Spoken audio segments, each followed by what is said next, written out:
Ako si Maria Santos. Ako ay 28 taong gulang. Isang linggo na ang nakalipas.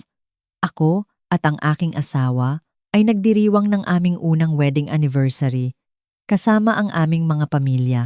Dapat ay isang magandang gabi ito, lalo na dahil ako ay 3 buwan na buntis sa aming unang anak. Pero sa gitna ng selebrasyon, biglang tumayo ang isang estranghero at itinuro ako. Pagkatapos ay sinabi niya ang isang bagay na nagpatigil sa buong kwarto. Inakusahan niya na ang bata sa sinapupunan ko ay sa kanya talaga. Para patunayan ito, ipinakita pa niya ang mga medical reports sa lahat. Sa loob ng ilang minuto, nagsimulang magbulungan ang mga tao. Ang pamilya ng aking asawa ay lumaban sa akin at nagsigawan na dapat ay agad niyang i-divorce ako. Tumayo ako roon na umiiyak. Sinusubukang ipaliwanag na ang lalaki ay nagsisinungaling, pero walang naniwala sa akin. Wala. Hanggang sa biglang gawin ng aking asawa ang isang bagay na nagulat sa lahat sa kwarto. Pero bago ko sabihin kung ano talaga ang nangyari, siguraduhing i-like at i-subscribe ang channel at sabihin sa comments kung ano ang bansa mo. Ngayon, simulan na natin. Noong gabing iyon, puno ng ilaw, musika, at tawa ang aming bahay. Ito ang aming unang wedding anniversary at perpekto ang lahat ng inihanda ng aking asawa. Ang sala ay pinalamutihan ng malambot na ilaw at mga bulaklak. At sa gitna ay isang mahabang mesa na puno ng pagkain na tinulungan ihanda ng kanyang pamilya: lechon, pansit, adobo, at mga paboritong kakanin. Dahan-dahang dumarating ang mga kamag-anak at malalapit na kaibigan, dala ang mga regalo at mainit na ngiti. Lahat ay maganda ang suot, nag-uusap, tumatawa at tinatamasa ang sandali. Mula sa labas, mukhang perpekto ang buhay.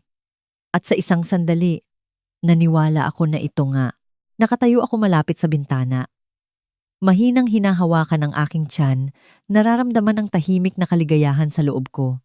3 buwan na akong buntis. At kahit hindi pa namin sinasabi sa lahat, ang maliit na lihim na iyon ay lalong nagpaganda sa gabi. Lumapit ang aking asawa at tumayo sa tabi ko. Mahinang inilagay ang kanyang mga kamay sa akin. "Okay ka lang ba?" tanong niya ng malumanay. Ngumiti ako at tumango. "Masaya ako," sabi ko. At totoo iyon, dahil kahit gaano kahirap ang mga bagay-bagay noon, mahal ko siya. Pero ang totoo, hindi kailanman simple ang aming kasal tulad ng mukha nito. Ako ay galing sa isang simpleng mahirap na pamilya. Ang aking mga magulang ay nagtrabaho ng husto sa buong buhay nila para lang mabigyan ako ng basic na edukasyon at disenteng buhay. Wala kaming marami, pero may respeto at katapatan kami. Ang aking asawa naman ay galing sa mayamang at makapangyarihang pamilya.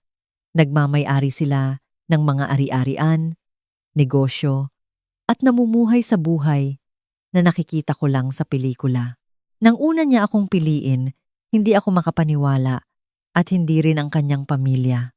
Sa simula, sinubukan ng kanyang pamilya na maging magalang. Ngumiti sila, magiliw ang pananalita, at tinanggap ako sa kanilang tahanan. Pero unti-unti, nagbago ang mga bagay. Naging matalas ang kanilang mga salita. Naging malamig ang kanilang mga ngiti. Minsan ay maliliit na komento lang. Hindi talaga siya bagay dito. Iba ang pinanggalingan niya. At minsan ay mas diretsa pa. Ang mga taong galing sa antas niya ay hindi nakakaunawa sa pamumuhay namin. Sinubukan kong huwag pansinin. Sinubukan kong mag-adjust. Binago ko ang paraan ng pagbibihis ko, ang pananalita ko, maging ang kilos ko sa harap ng mga bisita. Hindi dahil gusto ko, kundi dahil gusto kong tanggapin nila ako, dahil mahal ko ang aking asawa, at ayaw kong maging sanhi ng problema sa pagitan niya at ng kanyang pamilya. Lagi niyang sinasabi sa akin ang parehong bagay. "Huwag mo silang pakinggan. Ikaw ang pinili ko." At naniwala ako sa kanya. Noong gabing iyon, habang nagpapatuloy ang selebrasyon, napansin ko na muling pinagmamasdan ako ng kanyang pamilya. Nagbubulungan ng mahina sa isa't isa. Nagkunwari akong hindi nakikita. Tinutok ko ang aking sarili sa musika sa tawa, sa mga bisita. Paulit-ulit kong sinasabi sa sarili ko, espesyal ang gabi na ito. Huwag mong hayaang masira ito ng kahit ano. Pagkatapos ng ilang sandali, tumayo ang aking asawa at itinaas ang isang baso. Unti-unting tumahimik ang kwarto. Ngumiti siya at nagpasalamat sa lahat sa pagdalo. Pinag-usapan ang aming unang taon ng kasal, ang kinabukasan, ang buhay na sama-sama naming binubuo. Habang nakikinig ako sa kanya, puno ng luha ang aking mga mata. Sa isang sandali, lahat ay pakiramdam na tama. Pero nang magsimulang pumalakpak ang mga tao, may hindi inaasahan na nangyari. Isang lalaking hindi ko pa nakikita ay dahan-dahang pumasok sa kwarto. Sa una, walang nagbigay pansin. Akala ng mga tao ay late na bisita lang siya. Pero sa halip na batiin ang sinuman, diretso siyang lumakad patungo sa gitna ng kwarto. Pagkatapos ay tumigil siya at humarap sa akin. Ang kanyang mga mata ay nakatitig sa akin sa paraang nagpalamig sa aking puso. Unti-unting tumahimik muli ang kwarto. Kumalat ang mga nalilitong bulungan sa mga bisita. Bago pa man may makapagtanong, itinaas ng lalaki ang kanyang boses at sinabi, "Pasensya na sa pag-abala sa selebrasyon na ito, pero dapat malaman ng lahat dito ang katotohanan." Bumilis ang tibok ng aking puso. Wala akong ideya kung sino siya o bakit niya ako tinitingnan ng ganoon. Pagkatapos, walang pag-aatubili, itinuro niya ng diretso ako at sinabi ang isang bagay na nagpatigil sa buong mundo ko. Ang bata na dala niya ay sa akin. Sa isang segundo, tumahimik ang buong kwarto. Pagkatapos ay biglang kumalat ang mga bulungan sa lahat ng dako. Nagkatinginan ang mga tao sa pagkalito. Sinusubukang unawain ang narinig nila. May naisip na biro lang ito. Pero ang seryosong mukha niya ay nagpaliwanag na hindi siya nagbibiro. Parang nawala ang lupa sa ilalim ng aking mga paa. Hindi ko nga kilala ang taong iyan. Sabi ko, nanginginig ang boses. Pero hindi umatras ang lalaki. Sa halip, tumingin siya sa paligid at mas malakas na nagsalita. May affair ako sa kanya, sabi niya nang may kumpiyansa. At ang bata na iyan ay sa akin. Puno ng mga gasp ang kwarto. Bumilis ang tibok ng aking puso. Hindi! Hindi totoo iyan! Sigaw ko. Nagsisinungaling siya. Pero bago pa ako makapagsalita pa, kinuha niya ang isang folder mula sa kanyang bag. Kung akala niyo ay nagsisinungaling ako, sabi niya ng kalmado. Tingnan niyo ito. Ibinigay niya ang mga papel sa isa sa mga kamag-anak ng aking asawa. Sa loob ng ilang segundo, nagtipon ang mga tao. Mga medical reports ito, sabi ng isa. Tumutugma sa timeline. Dagdag ng isa pa. At tingnan niyo ito. Bulong ng iba. Pagkatapos, ay kinuha ng lalaki ang kanyang telepono at ipinakita ang mga larawan naming magkasama. Natigilan ako. Mukhang totoo ang mga larawang iyon. Masyadong totoo. Hindi ko maintindihan. Bulong ko sa sarili ko. Hindi ko pa siya nakikita. Pero wala nang nakikinig. Hindi na puno ng selebrasyon ang kwarto. Puno ito ng paghatol. Lumapit ang nanay ng aking asawa. Puno ng galit ang kanyang mukha. Bago pa ako makareact, sinampal niya ako ng malakas. Tumunog ang sampal sa buong kwarto. Napalingon ang aking ulo habang agad na puno ng luha ang aking mga mata. Kasuklam-suklam ito, sabi niya. Dinala mo ang kahihiyan sa aming pamilya. Wala akong ginawa. Umiiyak ako. Tumutulo ang mga luha sa aking mukha. Pero hindi niya ako pinansin at humarap sa kanyang anak. Tapusin mo na ito ngayon, sabi niya ng matalas. I-divorce mo siya agad. Sumali ang ibang kamag-anak. Alam na naming hindi siya bagay mula pa noon. Tingnan niyo kung saan siya galing. Ito ang dahilan kung bakit kami laban sa kasal na ito. Bawat salita ay parang kutsilyo na lalong sumasakit sa aking puso. Tiningnan ko ang aking asawa. Umaasang magsasalita siya. Umaasang pipigilan niya ang lahat ng ito. Pero bago pa siya makapagsalita, muling lumapit ang lalaki. Hindi ko gustong ilantad siya ng ganito, sabi niya, kunwaring kalmado. Pero hindi na ako makatahimik. Doon na. May nasira sa loob ko. Tumigil ka sa pagsisinungaling, sigaw ko. Pero sa sumunod na sandali, biglang lumapit ang aking asawa. Wala na ang kalmado niyang mukha. Diretsong lumakad siya patungo sa lalaki. At nang walang babala, hinawakan niya ito at itinulak ng malakas. Sapat na! Sigaw niya. Muling natigilan ang buong kwarto. Bago pa makareact ang sinuman, sinuntok niya ang lalaki na nagpatumba nito sa gilid. Paano mo nagawa pang pumasok sa bahay ko at sabihin ito? Sabi niya ng galit. Pagkatapos ay humarap siya sa lahat.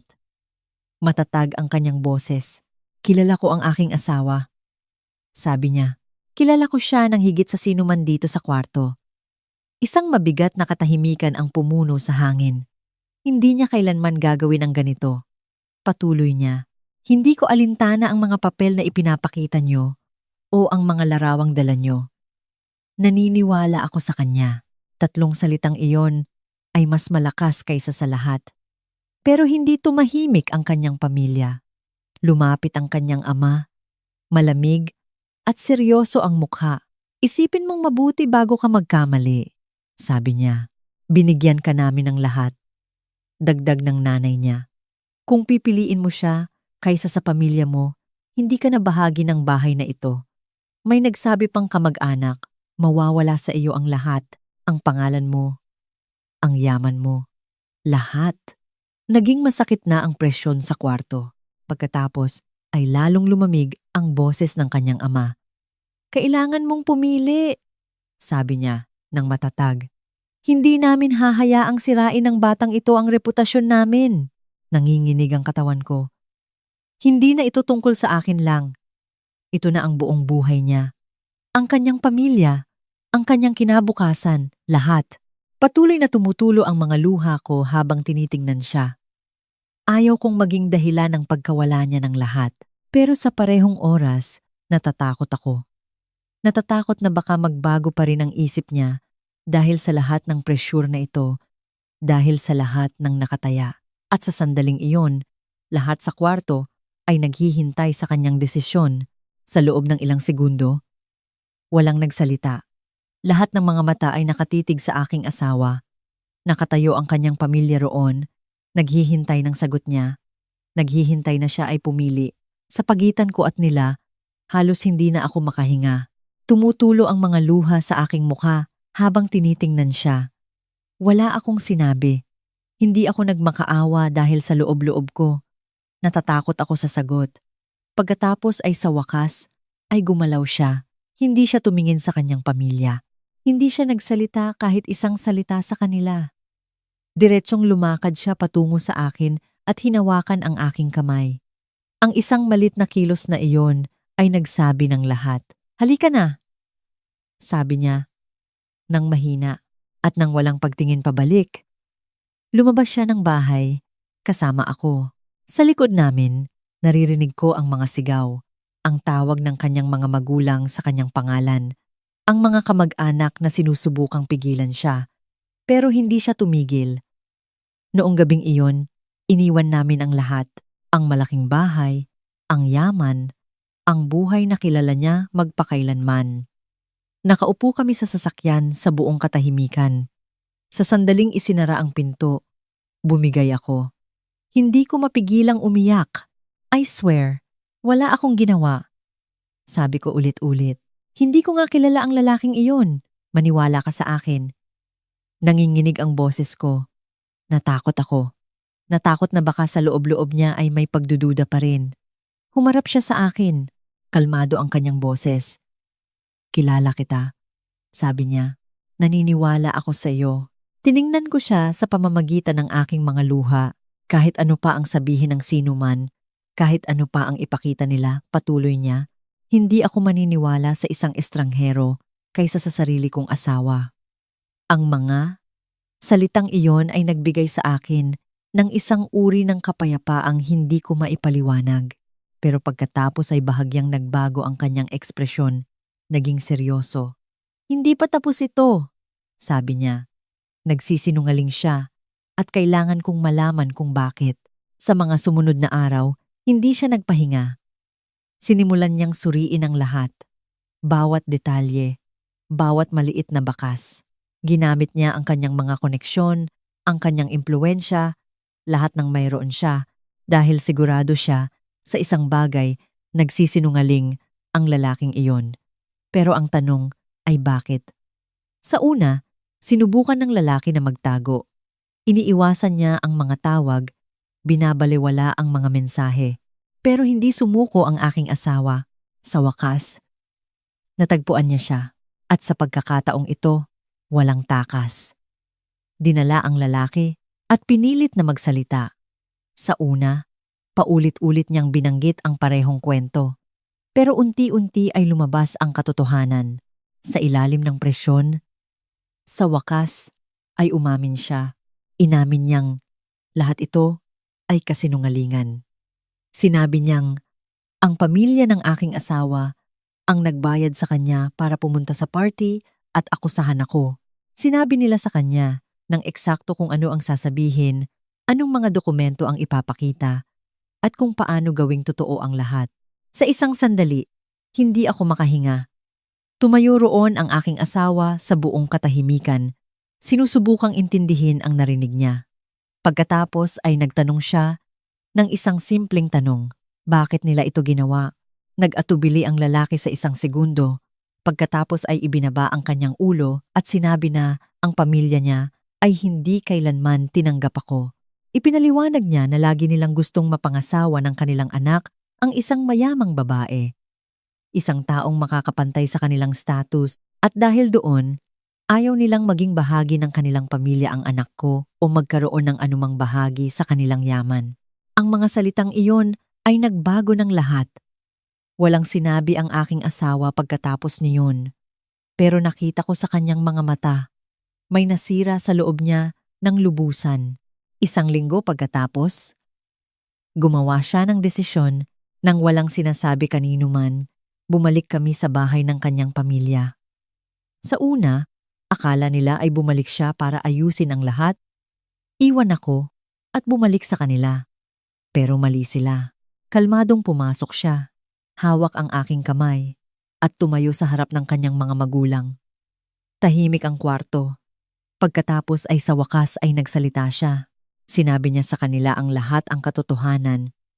Ang kasinungalingan na ginawa nila. Ang lalaking binayaran nila. Bawat bagay. Namutla ang mukha ng kanyang nanay. Sinubukan ng kanyang ama na manatiling kalmado, pero nagbago ang kanyang ekspresyon. Pagkatapos ay nagsimulang umiyak ang kanyang nanay. Gusto lang namin ng mas magandang kinabukasan para sa iyo. Sabi niya, dagdag ng ama, ginawa namin ito para sa iyong ikabubuti.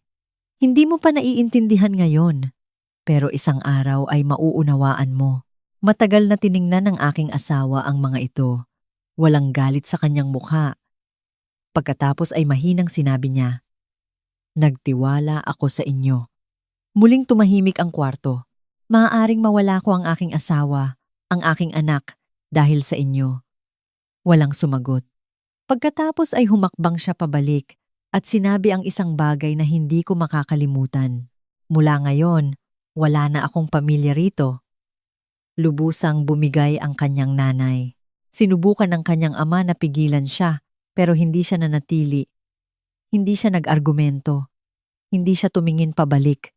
Simpleng hinawakan ng aking kamay at lumakad palayo ng tuluyan.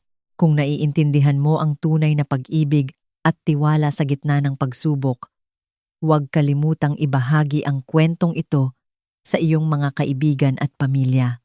Ano ang gagawin mo kung ikaw ang nasa sitwasyon ko? Sabihin mo sa comments.